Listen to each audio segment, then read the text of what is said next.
Hello friends, a very good morning. Myself Srimun Narayana. Welcome to Law in Telugu video series. So ఈరోజు వీడియోలో మనం section 66 IPC or section 8 BNS గురించి మాట్లాడుకోబోతున్నాం. ముందుగా సెక్షన్లోని main provision చూడండి ఒకసారి. సో ఈ ప్రావిజన్ ఏం చెప్తుంది? Description of imprisonment for non payment of fine. So జరిమానా చెల్లించిన కారణంగా ఏదైతే ఇంప్రిజన్మెంట్ జైలు శిక్ష విధిస్తున్నారో సో దాని యొక్క డిస్క్రిప్షన్కి సంబంధించి మాట్లాడుతుంది. డిస్క్రిప్షన్ అంటే టైప్ అనమాట. ఇక్కడ టైప్ ఆఫ్ ఇంప్రిజన్మెంట్. మనకి ఇంప్రిజన్మెంట్లో ఉన్న టైప్స్ ఏంటి మనకి? అయితే రెగరస్ అవ్వాలి, కఠిన కారాగార శిక్ష, అంతే కదా, కఠిన కారాగార శిక్ష. ఓకే, లేదంటే సింపుల్ సాధారణ జైలు శిక్ష. Simple or rigorous? సింపుల్గా ఈ సెక్షన్ ఏం చెప్తుందంటే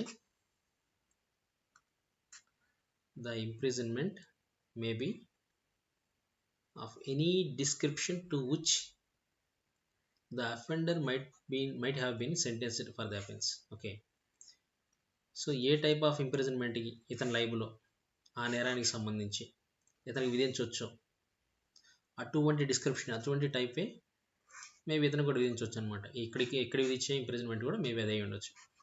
రైట్, ఓకే. ఈ నేరానికి సంబంధించి రెగరస్ అనుకోండి, ఇక్కడ మన డిఫాల్ట్ ఇంప్రిజన్మెంట్ ఏదైతే ఉందో దానికి కూడా రెగరస్సే ఇంప్రూవ్ చేస్తుంది. ఇక్కడ సింపుల్ అనుకోండి, అక్కడ కూడా సింపుల్ ఉంటుంది. ఒకవేళ ఏంటంటే ఇక్కడ విధించడానికి స్కోప్ ఏముంది? Any description to which he is liable for the offence. ఆ నేరానికి సంబంధించి ఇతను విధించడానికి స్కోప్ ఉందో అది బోత్ సింపుల్ ఆ రెగరస్ అనుకోండి, ఏదైనా కూడా.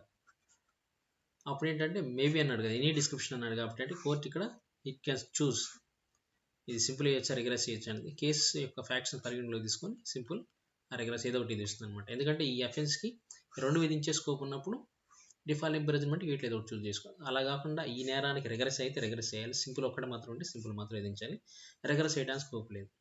రైట్, అట్లా ఆ టైప్ ఆఫ్ ఇంప్రిజన్మెంట్ చూస్ చేస్తుంది అనమాట. అంటే దీని అర్థం ఆ టైప్ ఆఫ్ ఇంప్రిజన్మెంట్ ఏదైతే ఉందో అది must align with the type of imprisonment permitted for that offence. Right, A అనే వ్యక్తి ఉన్నాడు, ఈ థెఫ్ట్ చేసినందుకు గాను ఇతనిపై నేరం నిరూపించబడింది అనమాట. ఓకే, నేర నిర్ధారణ జరిగింది, హీఈస్ కన్విక్టెడ్. అండ్ 379 కింద ఏంటి, అప్ టు 7 years కదా, 7 years.